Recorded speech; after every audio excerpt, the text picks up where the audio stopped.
internacional. El año 2001.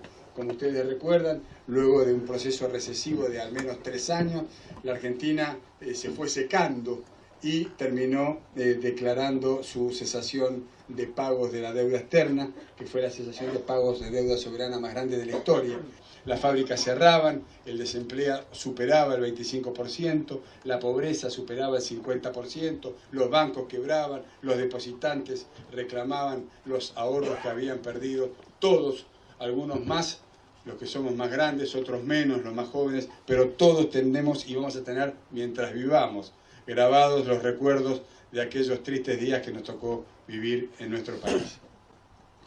Ahora bien, después de una contracción económica que duró hasta los 2 primeros trimestres del año 2002, la economía argentina comenzó un proceso de recuperación, logrando alcanzar en un tiempo récord de solo 3 años, después de 3 años de crecimiento, en el primer trimestre del año 2005, los mismos niveles del Producto Bruto Interno Real pre-recesión.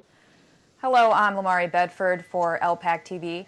Joining me today is Emiliano Andino, who is of the Lyndon LaRouche Foundation of the Argentine Republic.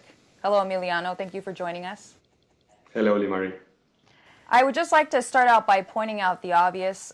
One of the things we've been covering very extensively through interviews on our website is the situation in Europe, where we've seen the people of Cyprus essentially have been robbed through the bailout mechanism, which is now being called a bail-in. Unlike what we saw with Wall Street in the United States. Essentially, the bank deposits have been confiscated of the people in order to pay the debt. Now, Argentina is one case in which the nation went through a massive process of robbery at the hands of the international creditors. You had vicious austerity in response, but however, the nation was able to pull itself back together and become, what was it, the second fastest growing economy in the world. Today, we have not only Cyprus, Spain, and the other Eurozone nations which are facing this type of robbery, but also even in the United States, we got hold of a paper that was written by the FDIC and the Bank of England, which essentially went through this type of confiscation process coming here into the United States. So, in the case of Argentina, the Kirchner government put the sovereignty of your nation and the population first. And I'd like to just to give a sense of what actually was Argentina able to accomplish, which Greece, Ireland, Spain has not been able to carry out, and instead what we're seeing is massive devastation. Can you give us a sense of that? Yes, well, what I think is mostly the political fight. It was done with this instinct for dignity for the nation. Basically, the government has been fighting against a debt that was produced by the deindustrialization of the economy through a series of like 30 years of destruction of an industrial economic base in Argentina. But then in 2001, everything got exposed as a bankrupt nation. So the process that we are seeing now in Chipre, and we see it's a plan for every nation, was applied in the sense that there was this bail-in system as the Corralito in Argentina, where people got prohibited from getting their savings. The reaction was they developed a system to compensate people in time, giving them certain bonds for 10 years, which has been paid right now. So the people was not left without their savings.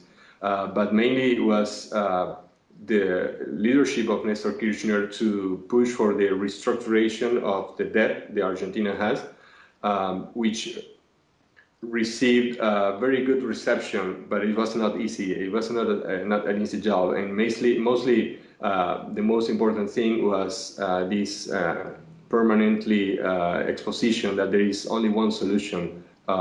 If we all survive, we can really, the nation will pay if the nation survives. If the nation dies, there will be no payment of the debt. So that was the kind of political fight that was explained in many countries in the world. It was not easy. It was like a whole year of negotiations, and it was finally accepted. Contrary to what that believed that they, the people, the banking sector, the financiers, and investors from worldwide will not accept such a change in their plans.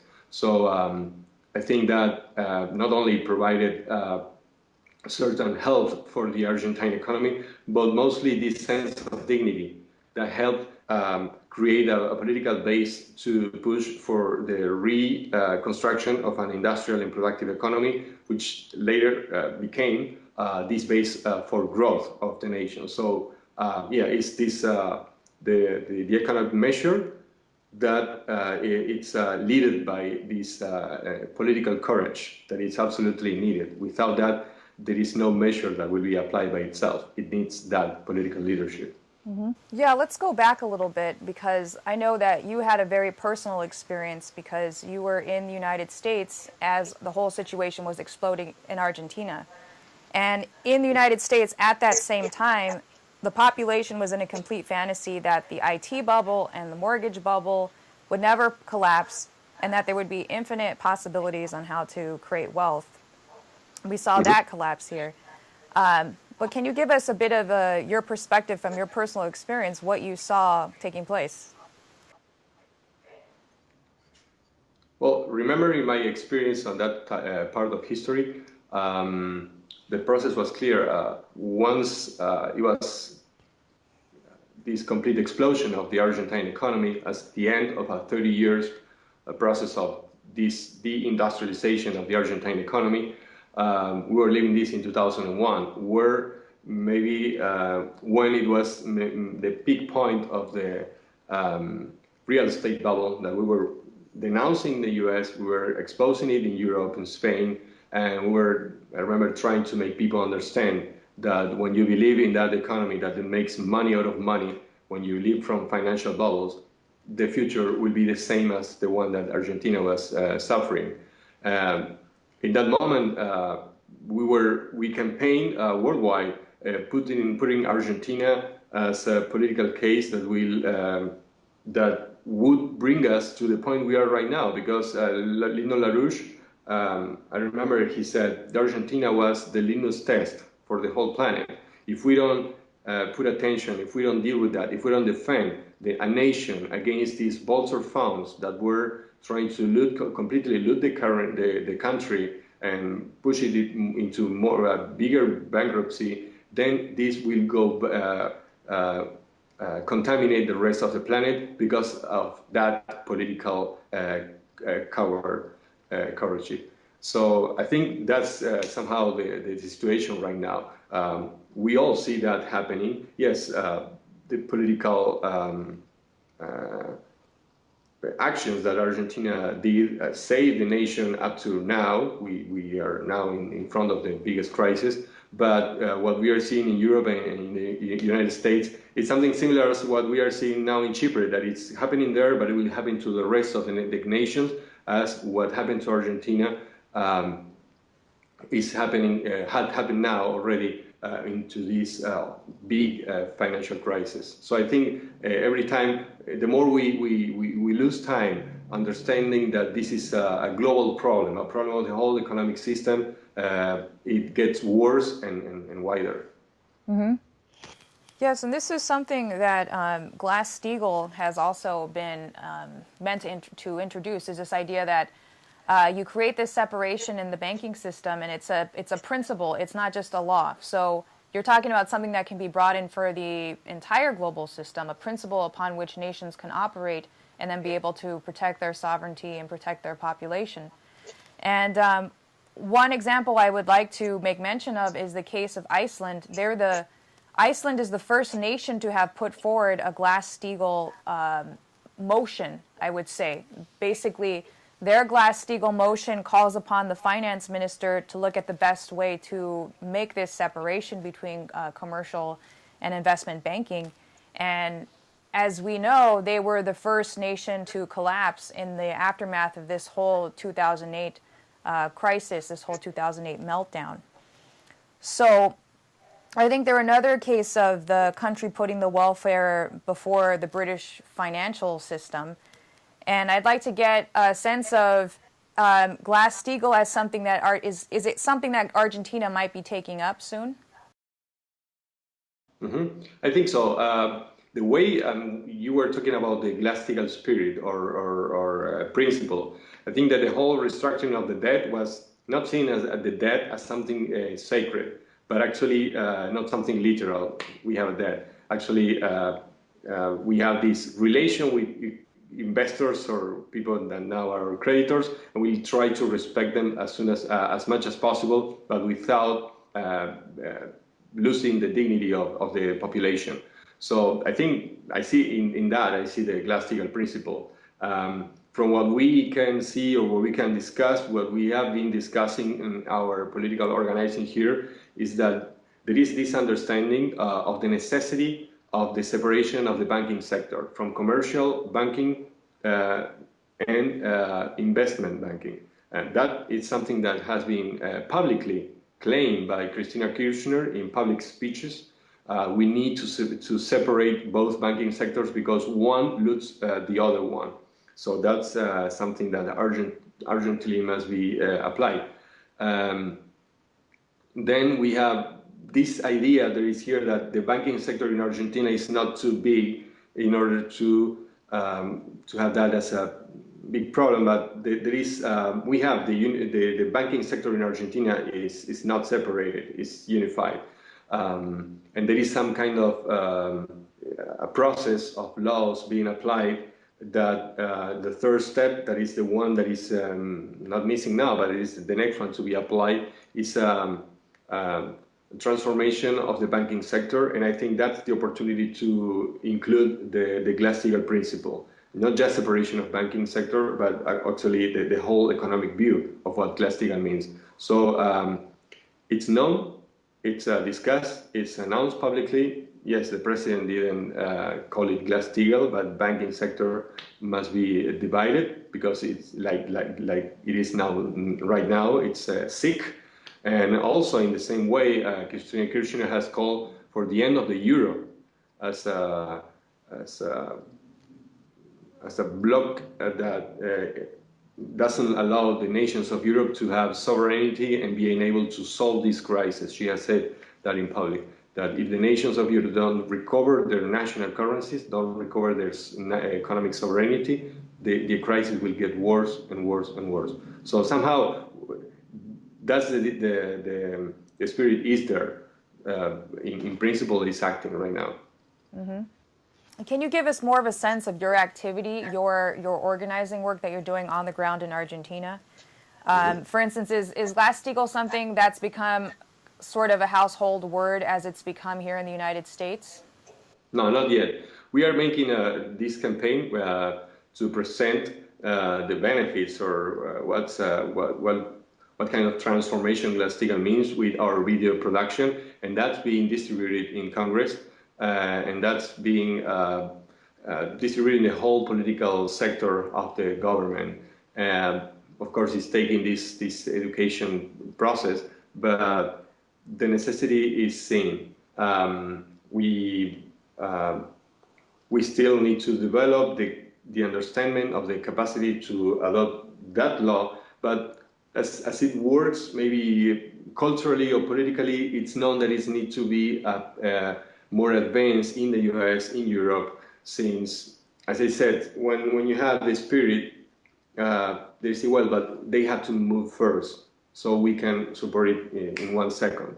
So there is this expectancy of Europe and the US to move at least 1 step, at least in that direction, concretely, in order to move forward in that process.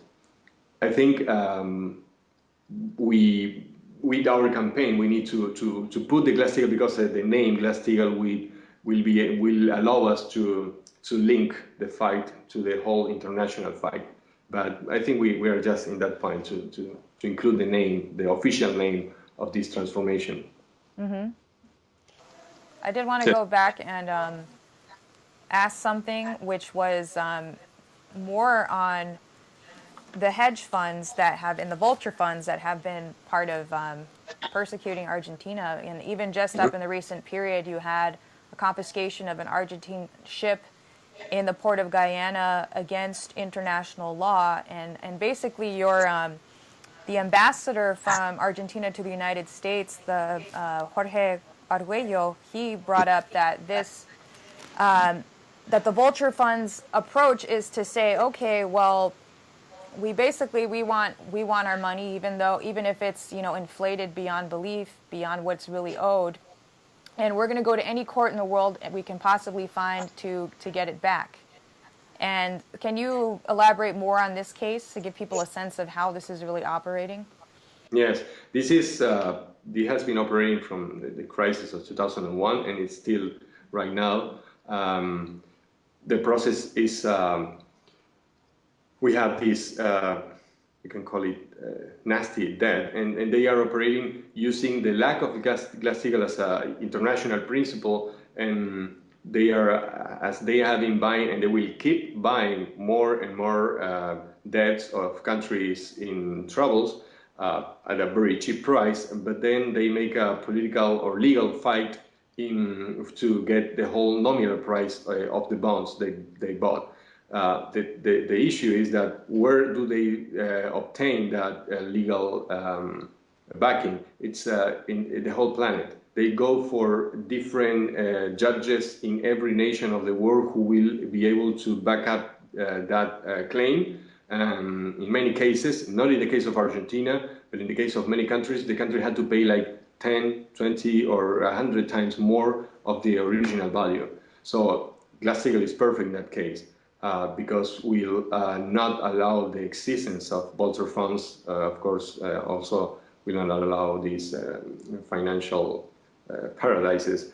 And one of the things that is being repeated as a problem that Argentina had, as the challenge that Argentina had in its restructuring is, and this is quote unquote, the lack of an international mechanism to restructure a debt of a country that will not be able to pay it because a big amount of it is fake, it's fabricated. So I think the call is for the Glass-Steagall principle. As this mechanism, Argentina had to do it handcrafted. You know, it has to create it in the way it could explain it. But the name of that is Glass-Steagall, and there is this continuous repeating that we need that the world lacks this international mechanism or principle that allows a nation to restructure its debt in a sovereign way. So that's what I can. So you're saying Glass-Steagall would have prevented a process where you would have to unravel all of this, as Argentina did over a long period. You would have prevented that from happening to begin with. Yes, and I think that when we say, I think that the experience of Argentina supports Glass-Steagall in that way. It's an experience that helps to prove how it will work and how it will benefit the nations. We have the experience. Broken nation into a big crisis solves the crisis. How?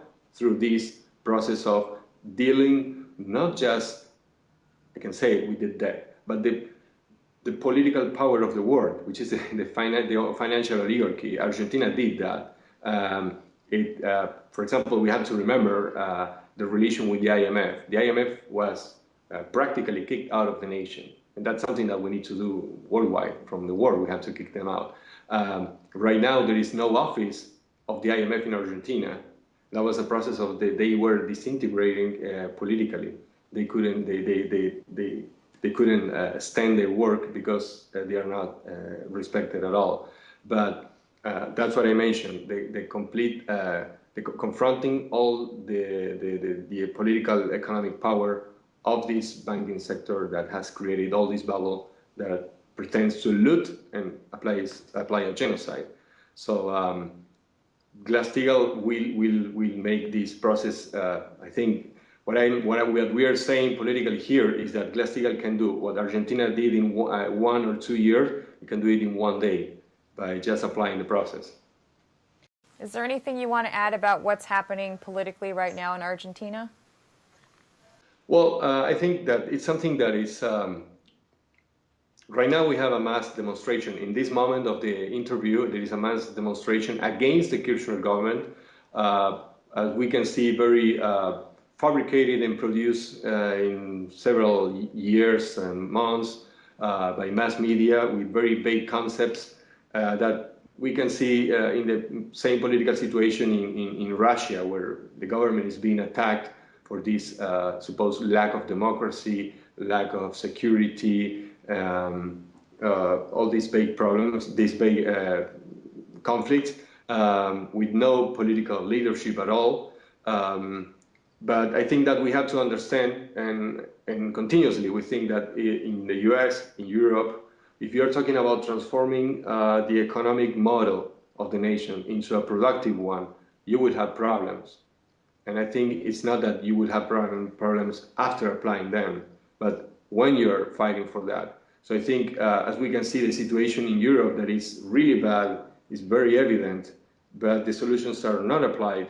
I think that we need this view that they have to, I think the youth mostly, and the general population, you cannot try to be nice, to be popularly accepted. Once you apply this Glass-Steagall principle, or when you save the nation, you will be attacked and called dirty, ugly, bad, as we can see now in Argentina, as the president is being attacked. So I think in Europe, we need to break from this oligarchical principle that is postponing the solution that it's obvious, it's publicly communicated, it's in people's mind, but we need that change in the emotion into getting into a sovereign political movement that really cuts with that sick relation with the supposed political government and the supposed ruling elite of the political system in Europe. I think that people need to be more brave in their fight. If they don't do it, the situation will get much worse. But there is this, sometimes in these countries, we are more fresh in that sense. There is a lot of problems, but the spark of dignity maybe moves people very fast. And we have this background on the fight against British imperialism that sadly teaches us a lot, because there were mass killings in the history of Argentina. So that's in people's mind. When we're talking about the empire, we're not talking about just war somewhere in Iraq, stuff like that, but actually a process of subjecting a nation to the will of a very small portion of people in London. Argentina has been a colony of the British Empire, so it knows it very well. And when we say empire, we know where is its main capital, which is London. So I think that's a big challenge for Europeans, to be brave, to reject the euro, to get back to their sovereign currencies, to stop believing that it's a great development to lose the sovereignty, and to understand that the British Empire has shaped history into this great financial crisis.